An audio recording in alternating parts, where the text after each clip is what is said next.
Hello，大家好啊！歡迎翻嚟呢個 channel 度。今集又係觀眾投稿夢境分析。我咧收到4個好有畫面、好有層次嘅夢境。有啲夢咧睇落好生活化，但其實背後咧都有反映翻潛意識咧點樣處理壓力啦、價值觀、選擇同埋同過去之間嘅關係。夢唔一定係預言。更多時候咧係我哋內在情緒同埋記憶嘅投射。今集我仍然會用心理學比較貼地嘅方式同大家慢慢拆解。我哋直接由第一個夢開始。第一個夢境一開始咧係去聚會，但係你咧着咗初中時代嘅校服，束起咗頭髮啦。之後你發現條白色夏天校裙咧已經黃得好嚴重，特別係左手邊，而且好快咧令到你有敏感，額頭咧起晒紅點。你之後決定翻屋企換衫啦，翻到屋企見到媽媽着咗一套露腰好靚好搶眼嘅服飾，之後又換咗另一套鮮豔藍色配銀色花紋嘅衫。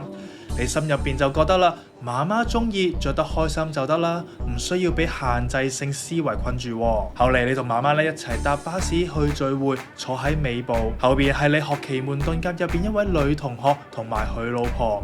之後有個陌生年輕男生咧問你要唔要買 Switch， 你睇下 Carousell 啦，之後反而提高咗價錢，班長就提醒你啦，你先突然間覺醒自己係買家，應該咧要壓低價。最後對方唔買啦，你只好俾翻部機佢。之後佢再問你要唔要買一啲吊飾公仔啊，你就婉拒咗。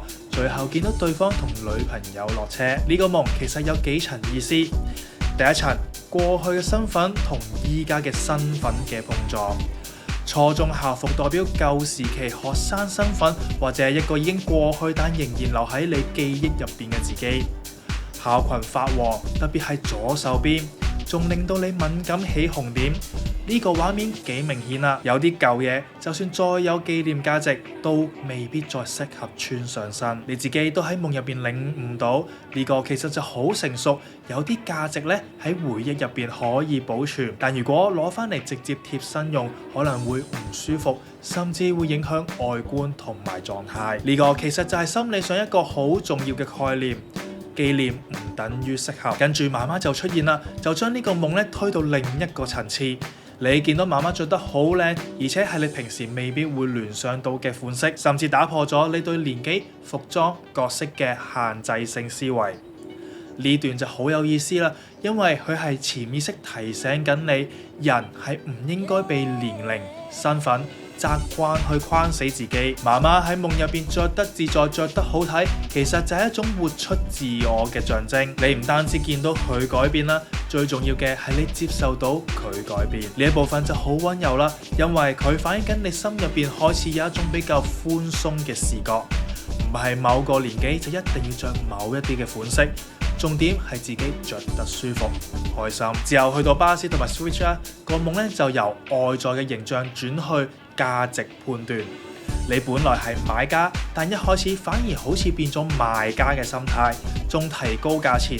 呢個好似反映緊你生活中有時會出現一種角色混亂。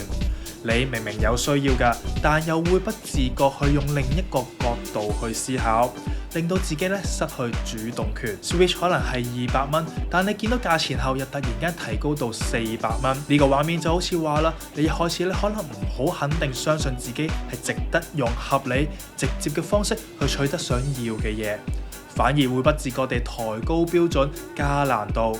當班長提醒你，你就即刻清醒翻。呢個位其實就幾可愛啦，因為代表你內心咧有一個理性校正器，會即時拉翻你翻嚟。而最後拒絕買吊飾公仔，亦都幾有意思。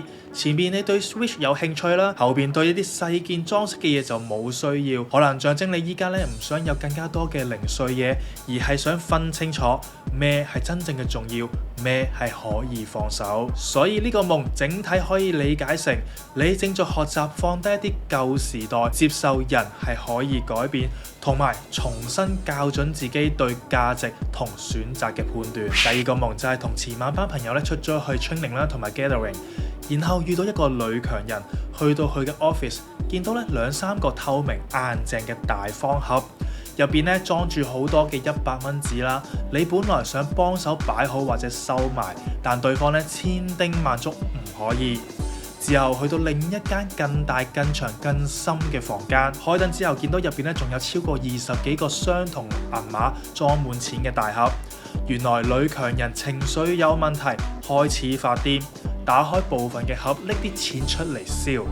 你當下第一個反應就係，難怪前面個 office 咧要留住幾盒唔擺入去啦，原來係咁用嘅。呢個夢個重點好鮮明，就係金錢控制情緒同埋儲存。透明硬淨嘅方盒入邊裝住整齊嘅鈔票，呢個畫面好強烈地象徵一種被整理好、被框住、被保護住嘅資源。錢當然可以係現實世界嘅財富，但係夢入邊錢好多時係代表緊能量、價值觀、資源同埋控制力。你開始想幫手擺好佢啦，代表你本身咧係一個好自然會想整理安排，令到事情更加穩定嘅人。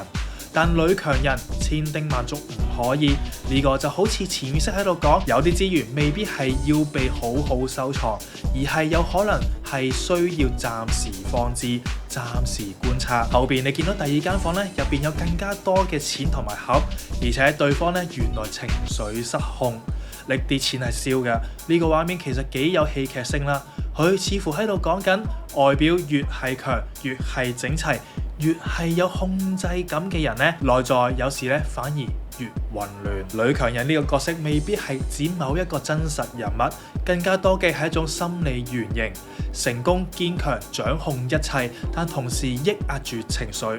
當情緒爆發，連平時最穩固嘅資源都可以毀掉。你最後理解到原來咁用嘅，即係話你開始明白，有啲表面睇落係儲存、保存、安排得好好嘅嘢，其實背後係有另一套邏輯。呢個夢可以解讀成你對資源、價值同埋控制方式有一種新嘅理解。唔係所有整齊都代表安全，唔係所有嘅堅強都代表穩定。第三個夢好大場面，你身處一個好白好光嘅地方，似 office 但唔似係現實世界嘅 office。呢個咧有位老師做負責人，但係佢冇出現過。有位已經考核完嘅學者咧負責彙報你嘅評核，同時你可以睇到另一個世界咧發生嘅事。嗰個世界咧似乎快將毀滅啦，天空變成火紅橙色，好似打完仗，好多惡魔啊怪物啊透過生命嘅樹根咧接駁人類，控制佢哋嘅意識去殺人。成個世界咧佈滿屍體，你見到惡魔之子同佢嘅手下講，仲未殺晒，仲有生物存在。之後咧有啲人咧靜靜咁合埋眼合掌，身上出現藍光，惡魔咧攻擊唔到佢，更多嘅人咧跟住做，藍光包圍越嚟越多人。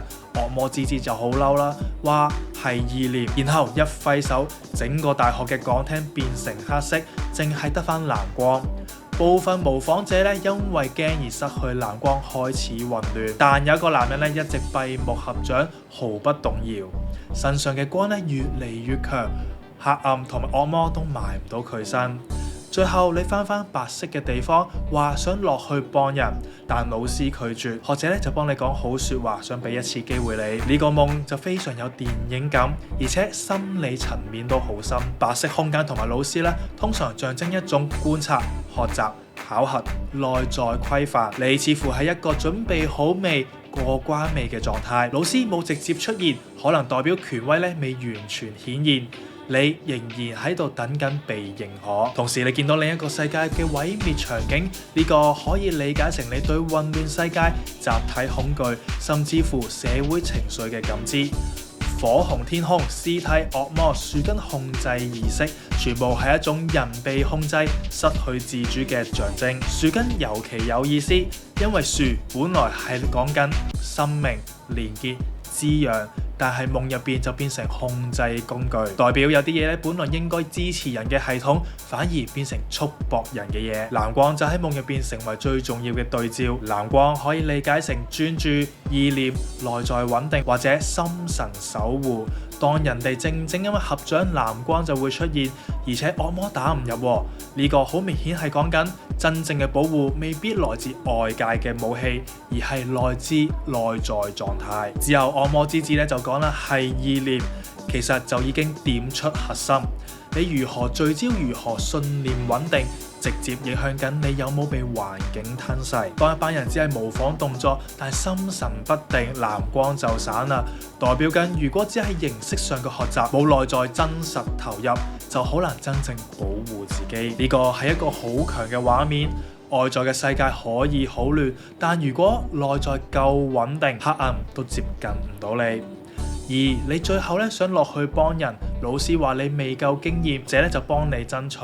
呢個其實就係一種好典型嘅我有心，但未必夠成熟去承擔嘅心理狀態。夢唔係話你冇能力，而係話你依家正在處於一個學習期間，先觀察，先累積，再出手先會更安全。所以呢個夢咧可以理解成你正在學習緊點樣用內在嘅穩定去面對混亂世界，亦學習分辨緊自己幾時應該出手，幾時應該收斂。第四個夢係同屋企人去旅行。影相留念嘅時候呢，已過身嘅婆婆同埋嫲嫲都喺現場，仲一齊影合照。你負責揸機啦，但自己咧唔喺張相入邊，最終因為電話同埋技術問題，張相影唔到，亦睇唔返。呢個夢好溫柔，亦都好令人心軟。旅行代表一段過程，一個人生嘅旅程。影相留念代表想將某個時刻保存落嚟，而過身嘅婆婆同埋嫲嫲出現，通常反映緊你內心對家族記憶同埋歸屬感嘅連結。佢哋喺現場啦，代表緊你嘅心入邊，佢哋依然在場。雖然肉身咧就已經離開，但情感記憶仍然活着。你負責揸機，但唔喺相入邊，呢個位就幾有意思啦。好多時候影相嗰個人咧，就係最少出現照片入邊嘅人。象徵緊你喺家庭入邊可能都係一個比較照顧、記錄、安排、守護嘅角色，但未必係成日站喺舞台中央嗰一個。最終影唔到，亦睇唔返呢個畫面，會令人覺得可惜。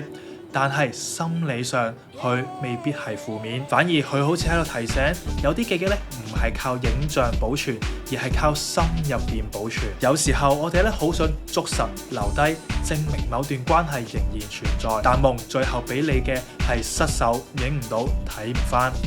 呢個唔一定係失去，而係想話俾你知，真正重要嘅連結唔係需要完全依賴技術去確認。所以呢個夢咧可以理解成你對已離世嘅親人咧嘅思念仍然喺度，而且佢哋係你人生旅程入邊一直都存在感好強嘅一部分。今集4個夢境咧雖然畫面好唔同，但其實都圍繞住幾個核心：舊與新、控制與失控、學習與考核、記錄同記憶。第一個夢境講你點樣放低已過時但有紀念價值嘅東西。第二個夢講資源、錢同控制嘅另一面。第三個夢講內在意念同埋點樣抵禦混亂。第四個夢就講緊思念、旅程同記憶點樣留喺心入邊。夢有時唔會直接答你嘅問題，但佢會將你心入邊最真實嘅感受慢慢擺喺你面前。如果你都有夢想投稿嘅話，歡迎下邊留言或者私信我啊！記得 like、subscribe 同埋 share 俾中意夢境分析嘅朋友睇下。我係 Kenzie Sir，我哋下集再見，拜拜。